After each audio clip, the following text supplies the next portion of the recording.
To know Navier-Stokes is to know the mind of God. The Navier-Stokes equation. This strange-looking line of symbols describes everything that flows in the universe. That includes water, air, honey, gas, smoke, everything. You may have heard of it because there's a $1 million prize for anyone who can prove that this equation has a solution. So what does this equation do for us? Say you're pouring water from a cup and you know what it looks like at one point in time. If you plug in all this information into the Navier-Stokes equation, it'll predict how the system will evolve for all time. It's like taking this freeze frame and hitting play. So the $1 million prize is for proving that given any initial condition, the Navier-Stokes equations will spit out a solution that will last for all time. Okay, why is this so hard? Well, the first reason is fluids are really complicated. Just take a look. The water here doesn't flow in a smooth fashion. It seems to go in some places and go out in other places. There are some air bubbles caught in between as well. And if you look at the water in the cup, there are little swirls and eddies that are forming already. This seems so random, so unpredictable. How do we get a handle of this? Well, you might say, okay, but that's not our job. We already have the equation. The hard part is done. All we need to do is solve it. Unfortunately, that's also really hard. To understand why, we only have to look at these two terms. This term is the good guy. It's called the diffusion term. This term is the bad guy. It's called the convection term. When this guy is much bigger than this one, you get nice, smooth flow. But when this guy is smaller than the other one, you get erratic, turbulent flow.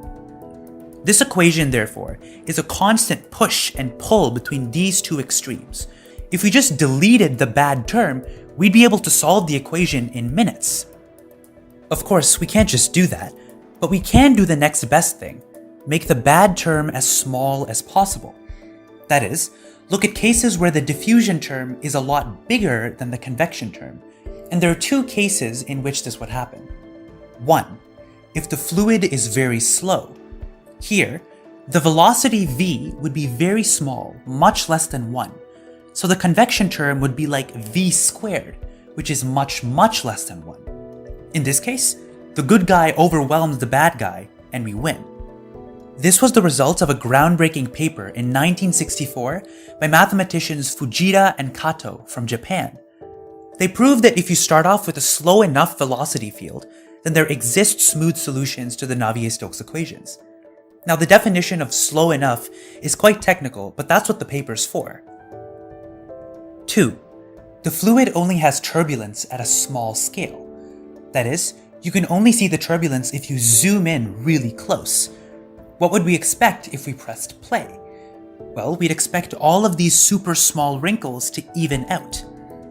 This was published 30 years later in a 1994 paper by these French mathematicians, whose names I wouldn't even try to pronounce. They proved that if your velocity field oscillates really fast by a huge amount, the diffusion term dominates and we find smooth solutions to the Navier-Stokes equations. But this only deals with some special cases. We eventually have to confront the monster. The main strategy people are using to do this is a branch of math called functional analysis. Here you study Hilbert spaces, linear operators, Lebesgue measure, inner products, the whole deal. These tools allow you to compare functions with other functions.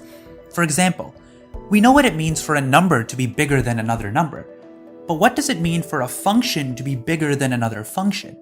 This is exactly what we need to gauge the size of the convection term. Mathematician Olga Ladyshenskaya used a series of intricate inequalities to bound that term by a series of linear, simpler terms. The result was spectacular. The Navier-Stokes equations were solved in 2 dimensions. Unfortunately, the argument collapsed in 3 dimensions, so we were back to the drawing board. Since then, people have tried many other strategies. They've tried solving an easier version of the equation called the weak Navier-Stokes equation. They've tried using differential geometry to show that fluids traveling in certain paths have solutions. They've even tried using probability to guess likely solutions instead of the solution. But so far, nothing has turned out correct. Now that we've seen the nitty-gritty of it, let's look at the big picture.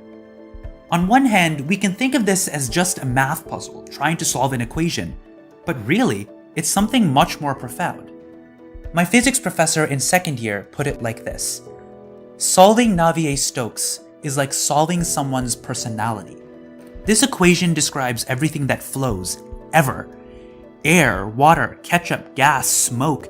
A solution to Navier-Stokes means that there is one and only one function that describes all of these things at once. This is nothing short of solving a personality. A personality is just a bundle of neurons and synapses in our brains. Could we put these connections in a gigantic equation, which would determine exactly what someone will think and feel, like and dislike, say and do at any given moment? Solving Navier-Stokes amounts to doing this. There's something terrifying about that. About the fact that you can reduce nature to a clinical set of rules. But it goes beyond this. The core difficulty of solving fluids, their apparent randomness, their unpredictability, their chaos, is common to so many things. For example, how stock markets fluctuate, how gravity tugs on asteroids, how chemicals react with each other when they're unstable. So if we can see through the Navier-Stokes equation, we can actually see through the core difficulty that so many things in nature share. We can solve the personality of our world. Thomas Pynchon wrote, "All the stars must represent some single gigantic equation, to the mind of God as straightforward as, say, the equation of a sphere, but to us, unreadable, incalculable." In a very secular sense, one can say, to know Navier-Stokes is to know the mind of God.